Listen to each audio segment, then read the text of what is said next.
দুই ক্যাপ্টেন তৈরি ছিল, প্রথমে সাইড চুজ করা হয় এবং তারপরেই এই আকিব নবাবের শট ফিরে আসে, যেটা হেমব্রম ট্যাপ ইন করে দেয়।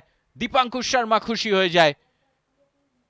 তারপরে আবারও আকিব নবাব ডান দিক বাঁ দিক করে ডান পায়ের শট, সেটা সেভ করে দেয় শুভজিৎ। রোহন পাত্র এই ক্ষেত্রে যা হোক করে প্রতিরোধ গড়ে তোলে এবং শেষমেশ শুভজিৎ আবারও ব্রিলিয়েন্ট গোলকিপিং পারফরম্যান্স দেখায়। এখানে ফ্লিক অন ছিল একটা, যেটা পাওয়ান গোলে কনভার্ট করতে পারেনি। লালথান কিমা অ্যাসিস্টের সুযোগ নষ্ট করে। প্রথমার্ধ এইরকম ভাবেই শেষ হয় 1-0-তে। ভালো শুরু করেছিল যদিও মোহামেডান প্রথমেই, কিন্তু অ্যাডিসনের এই শট তিন কাটিতে ছিল না।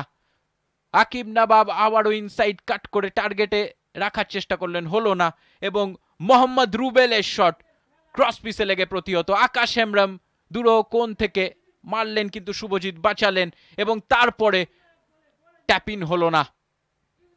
ডায়মন্ড হারবার চেষ্টা চালিয়ে গেছিল এখানে, যদিও সুপ্রতিমের শট একটুর জন্য ক্রস পিসের ওপর দিয়ে চলে যায় এবং এখানে যখন দুরন্ত ডিফেন্সিভ জব দেখালেন নয়ন টুডু। 30 গজ দূর থেকে চেষ্টা ছিল, কিন্তু তৈরি ছিল রোহন পাত্র। তারপরেও সুযোগ আসে, তিন কাঠিতে রাখতে ব্যর্থ মোহামেডান। বেঞ্জামিনকে আটকে দেয় সজল, সেখান থেকে একটা হেডার আসে সাইরট কিমার গোলকিপারের হাতে।